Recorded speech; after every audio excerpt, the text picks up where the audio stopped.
সুপ্রিয় দর্শক শ্রোতা, WHR টিভি থেকে আপনাদের স্বাগত জানাচ্ছি। আমি শেখ ওয়াহিদুজ্জামান আল ওয়াহিদ।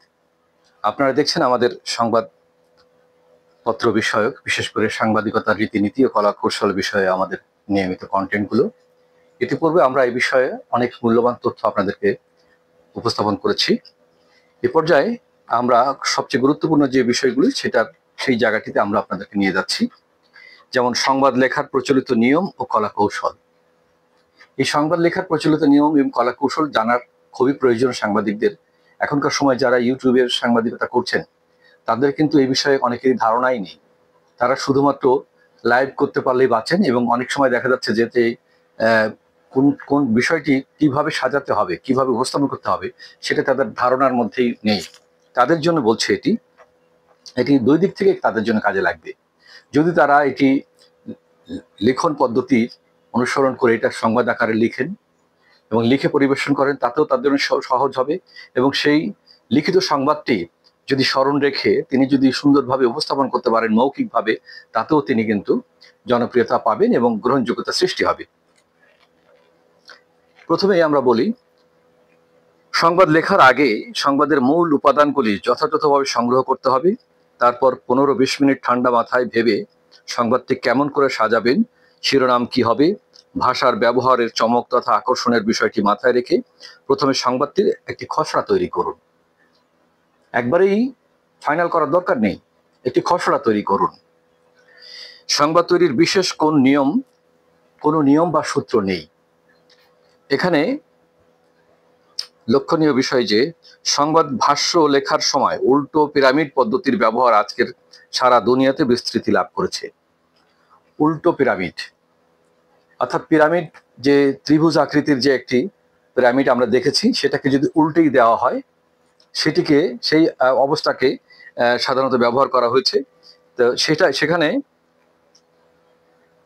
এ পদ্ধতিতে সংবাদের গুরুত্বের বিবেচনায় এক একটি ধাপ সংযোজিত হয়।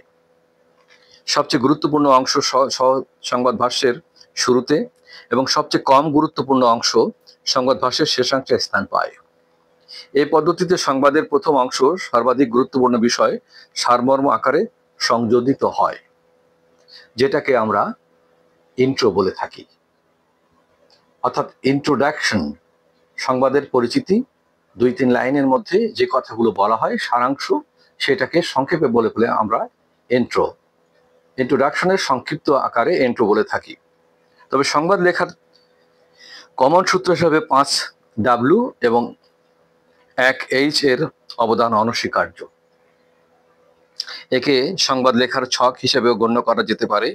ধরা যাক একটি দুর্ঘটনার সংবাদ লিখতে হবে, সেক্ষেত্রে এই 5W ছকে ফেলে এগিয়ে যাওয়া যায়। এক্ষেত্রে দুর্ঘটনার শিকার একজন ব্যক্তি তো থাকে, তার নাম ঠিকানা আসবে, পরের ধারাবাহিকতা হবে এরকম, কোন সময় ঘটেছে, কোথায় ঘটেছে। এখানে W এর সুবিধা অর্জন করা সম্ভব। অর্থাৎ W হচ্ছে হু, হোয়াট, হোয়েন, হোয়ার এবং হোয়াই। এই 5টি W দিয়ে এই যে প্রশ্নটি আসবে, এই 5টি প্রশ্নের উত্তর কিন্তু ওই সংবাদে থাকবে। এবং পরিশেষে সমাধান যেটা হবে সেটা হবে হাউ, কেমন করে ঘটলো, একটা H। লেখকের সাবধান থাকতে হয় এই W জবাবগুলো লেখার সময় একাধিকবার যাচাই করে নিতে হয়। মনে রাখতে হয় সংবাদ লেখার সময় ব্যবহৃত একটি শব্দ কিন্তু অস্ত্রের মতো, ভুল ব্যবহার করা যাবে না। এই অস্ত্রের ভুল প্রয়োগ কারো কারো জন্য বিপদের কারণও হয়ে উঠতে পারে। ভুল নাম, ভুল সংখ্যা, ভুল সূত্র সংবাদকে নষ্ট করে পাঠককে বিভ্রান্ত করে থাকে। খুব সতর্কতার সাথে সেটি পরিবেশন করতে হবে। উল্টা পিরামিড পদ্ধতির সংবাদ রচনার গুরুত্বের সহ বিবেচিত হয়ে আসছে টেলিগ্রাফ ব্যবস্থার উন্নয়নের সূচনাকালে। সাংবাদিকদের টেলিগ্রাফের খরচ সাশ্রয়ের জন্য এ পদ্ধতি অবলম্বন করতে হয়েছিল। ওই সময় একজন সাংবাদিক অত্যন্ত সজাগ থাকতেন। তার মধ্যে একটা ভাবনা সবসময় কাজ করে, এত কষ্ট করে তৈরি লেখাটা আদৌ সম্পাদকের দপ্তরে পৌঁছাবে কিনা। যান্ত্রিক ত্রুটির বিষয়টি তাদেরকে সংবাদের সারসংক্ষেপ রচনায় উদ্বৃত্ত করেছে। এই উদ্বুদ্ধ করার ফলে তারা ভাবতেন এমনও হতে পারে যে লেখাটি অর্ধেকাংশ গন্তব্যে পৌঁছানোর পর যান্ত্রিক ত্রুটি দেখা দিয়েছে। এই আশঙ্কা থেকে মুক্ত থাকার জন্যই এ পদ্ধতি গ্রহণ করতে শুরু হয়। আজ বহু চর্চিত হবার ফলে এই রীতিটি অধিকাংশ সংবাদপত্র অনুসরণ করে থাকে। প্রসঙ্গক্রমে এই কথাটি আমি বলে নিই আপনাদের জন্য। একসময় টেলিগ্রাফ পদ্ধতি ছিল, এই যেটাকে আমরা বলি মর্স সিগন্যাল যেটাকে বলে, আর কেউ কেউ বলেন আঞ্চলিক ভাষায় টরেটক্কা। রেলওয়েতে এবং জাহাজে, সমুদ্রগামী বিদেশগামী যে জাহাজে এই ওয়্যারলেস টেলিগ্রাফির ব্যবহার হয়, যেটা আমরা খুব কঠোরভাবে প্রশিক্ষণ নিয়েছি। আমি এখনো ওয়্যারলেস টেলিগ্রাফি আমি স্বপ্নের মতো, অর্থাৎ চোখ বন্ধ করলে ওয়্যারলেস টেলিগ্রাফি সেই মানে অক্ষরগুলো, সেই যে চিহ্নগুলো, বিশেষ করে একটা ডট এবং একটি ড্যাশ, এটা দিয়ে অক্ষরগুলো আমরা সাজিয়ে আমরা বুঝে নিতে পারতাম যে কি হচ্ছে।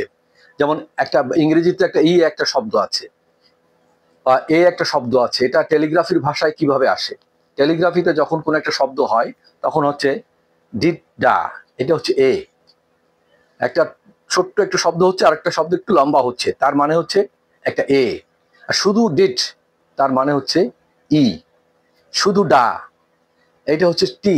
এই যে শব্দগুলো, এগুলো আমাদের অ্যালফাবেটগুলো এইভাবে শব্দ শুনে শুনে আমাদের মুখস্থ করতে হয়েছে, লিখতে হয়েছে। ঝড়ের গতিতে প্র্যাকটিস করতে করতে এমন একটা অবস্থা হয়েছে যে সেকেন্ডে দুটি করে অক্ষর আমাদের, দুটি করে শব্দ আমাদের শুনতে হয়েছে এবং লিখতে হয়েছে। সময় কিন্তু 1 সেকেন্ড। 1 সেকেন্ডের মধ্যে দুটি অক্ষর শুনতে হয়েছে এবং লিখতে হয়েছে, দুটি শব্দ শোনার সাথে সাথে। এবং এখানে যদি একটি ভুল অক্ষর এসে যায়, যেখানে রেডার লিখতে যদি প্রথম অক্ষরটা আর এর বদলে এম এসে যায়, সেটা কি হয়ে যাবে? মার্ডার।